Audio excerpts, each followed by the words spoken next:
Hi friends, అందరికీ good morning. అందరు ఎలా ఉన్నారు? బాగున్నారా? ఇప్పుడైతే టైం 4 అవుతుంది. ఫస్ట్ టైం ఇంత ఎర్లీగా లేచి చేయడము.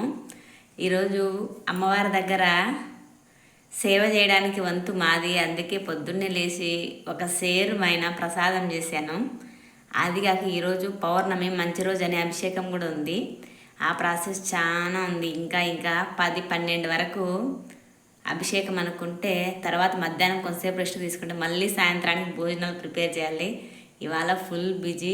అన్నీ సక్రమంగా జరగాలని మనస్ఫూర్తిగా అమ్మవారిని కోరుకుంటున్నా. ఫుల్ బిజీ ఇవాళ అయితే. అంత ఎక్కువ క్వాంటిటీలో ప్రసాదం చేసి అసలు తిప్పుతుంటే నా చెయ్యి అసలు ఇది అవుతుంది. అంటే అలవాట్లేదు కదా. కాకపోతే మొత్తానికి అన్నీ రెడీ అయిపోయినాయి. శనగలు ఉడకబెట్టిన ప్రసాదం చేసిన. అభిషేకం మంచిగా జరిగి అన్నీ జరగాలని మనస్ఫూర్తిగా కోరుకోండి.